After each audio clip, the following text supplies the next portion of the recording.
The second story is The House That Murdered Me, and this unfolds in two parts, episode 4 and episode 5. This story revolves around April Miller and her husband Matt. She's living with her two sons, Shane and Nate. Nate is the older son, Shane is the younger son. Central to this story are Shane and his experiences with a spirit, a little boy that sort of roams around with him, and eventually Matt and April as well. Nate does appear, but he appears briefly. And in the interviews, Nate doesn't appear at all. We only see adult Shane and Matt and his wife April.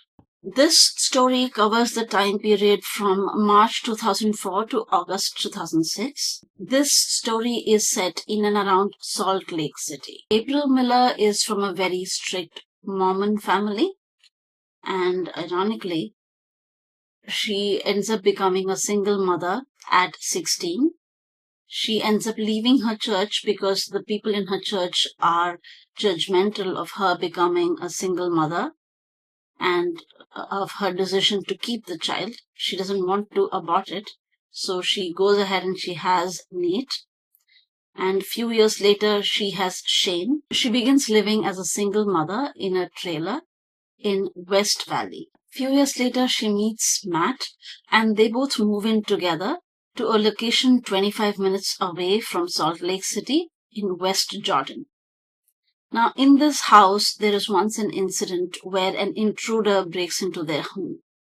And even though Matt is able to fend off the intruder, April begins to feel really, really uncomfortable in this house. It's just the memories of the intruder keep coming back, and she wants to move out. One of the areas there, the avenues, is an upscale area where it's very difficult to have an opening for a house on sale. But as luck would have it, one day when Matt is driving around in that area, he notices a for sale board outside of a house.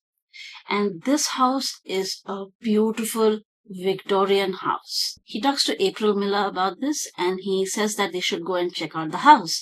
From the outside, even though the house is really beautiful, it looks a bit run down, and it is covered in ivy. So Matt is immediately thinking of the amount of work that will need to go in before this house becomes livable. April is worried that they may not be able to afford the house, but then Matt comforts her that because the house is not in top shape, he might be able to cut a deal. As luck would have it, he is able to lock down a price that is within their own range. There's one red flag in all of this. On the day when he comes to check out the house with April, he notices that there is graffiti on the wall which is being covered with paint by the owner. So he goes to check it out to see what's written on the wall. But before that, the owner just closes the door and he says, no, it's nothing. Don't worry about it. It's just, children scribbling on the walls. And he shoos him away. Eventually, they are able to buy the house.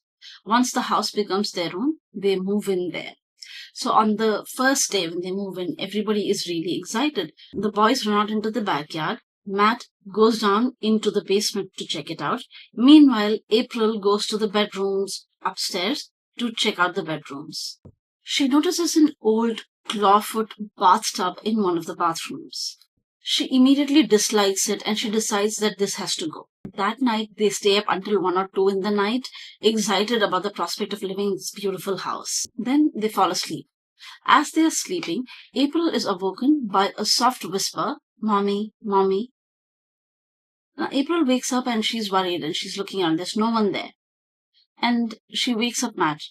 And suddenly they hear loud banging noises coming from the basement. It's as if someone is feeding the boiler in the basement. But here's the catch. The boiler in the basement is dysfunctional and it hasn't worked in years. Matt becomes very worried.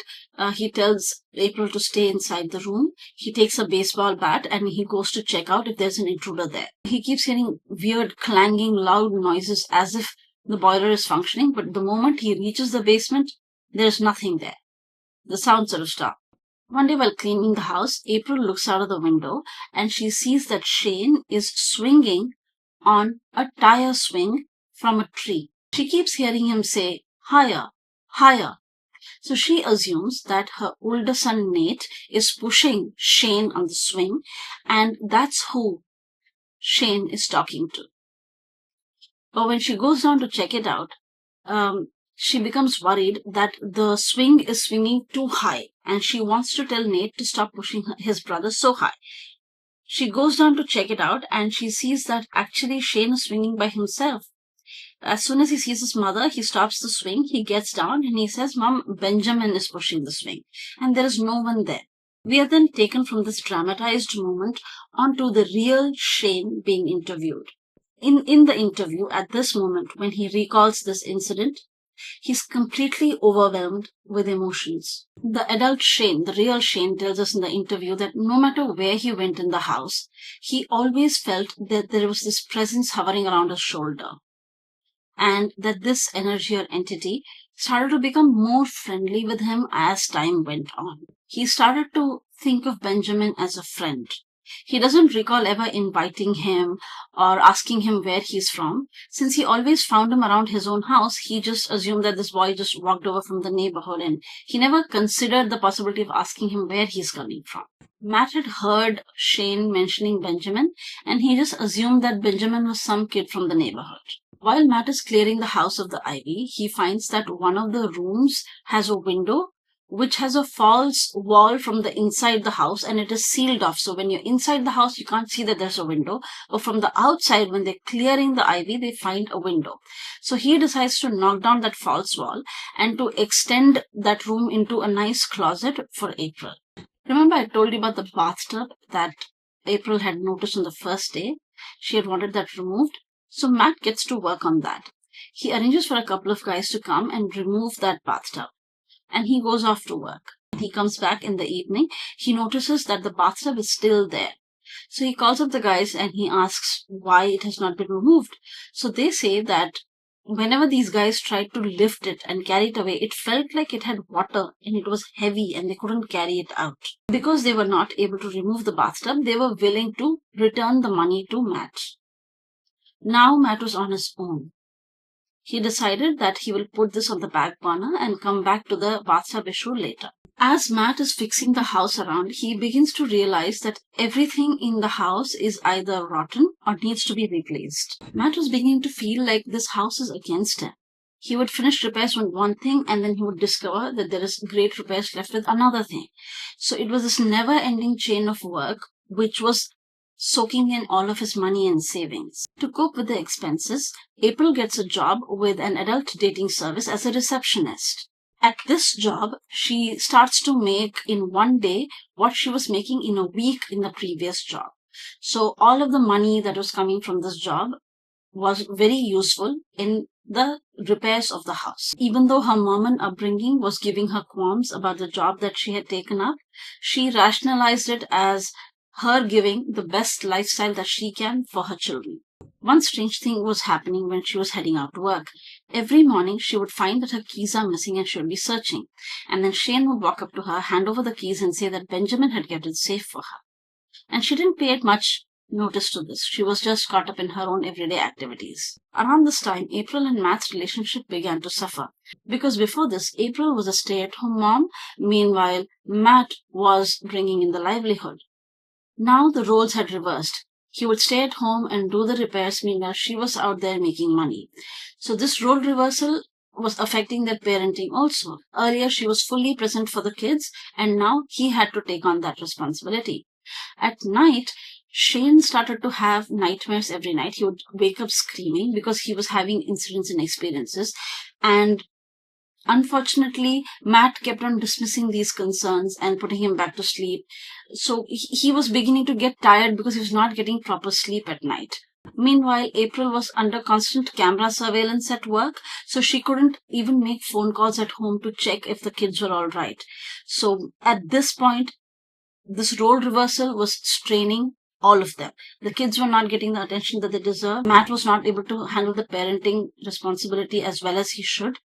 And April was also miserable at work. The biggest victim in all of this was Shane, because his concerns were constantly dismissed by both of his parents. Now, in the interviews in the present, they both admit to feeling extremely guilty for not listening to Shane. So that is something that resurfaces over and over again. One night, Matt has his longtime friends, Jody and Shane, visit him at home. So when they come home, they notice two things. One, that Matt looks extremely tired, and two, that the house that they're living in is extremely beautiful. They both wonder how this couple is able to afford this beautiful house. That night, all three of them witness a tall man wearing a hat and black coat appear and disappear into thin air in front of them in the gardens. Both Jody and Shane leave the house in shock. Meanwhile, Matt is mulling over what is it that he had witnessed. Matt becomes so agitated that he runs out of the house saying, "Leave us alone, leave our family alone." So at that point, he encounters a neighbor who comes to calm him down. When he turns around and he looks at the neighbor's face, he sees extreme sympathy and concern in the neighbor's face. The neighbor tries to calm him down and then he leaves. That night when April returns, she has some drinks and goes to the bathtub to have a bath. In the bath, she hears hissing noises and someone calling her worthless. Now she wonders if this word worthless is her own mind telling her things, or is it something that she heard. She's not sure what exactly happened because she also had alcohol in her system. So she blames it on that and she gets a little confused. When she brings it up with Matt, Matt blames her for drinking. So then there is a small fight and they both are really upset. In all of this, it is important to remember that Matt himself is a contractor. So he's able to do all of the household work by himself. Unless he needs more muscle, he's able to do everything on his own because he himself is a contractor. So they realize that this situation of April working and him staying at home is not working. They decide that they need to go back to the old style of him working and her staying at home. So before that complete switch can happen, Matt gets an offer to do a contractor job out of town. So he has to go for a few days. Meanwhile, April has to take care of the kids at home. So April decides that she can't stop working until Matt gets like a proper income and he gets steady work. So because they're in that transition phase, she decides that she will call her mother to take care of the children while she is at work. Her mother comes home and at night she decides to sleep in Shane's room. She feels a little uncomfortable being in his room, so she prays to God and then she goes to sleep. She is sleeping in a mattress beside Shane's bed. At night, she feels a man grabbing her legs and dragging her towards the closet. Now, the closet is the one that has been giving this little boy Shane nightmares. So now, when the grandmother gets dragged from her mattress by the feet towards the closet and left, that's when she realizes this whole thing is real because it's like physically attacking her. So in the morning at around 5:30 a.m., April returns. This is the point where the episode 4 ends.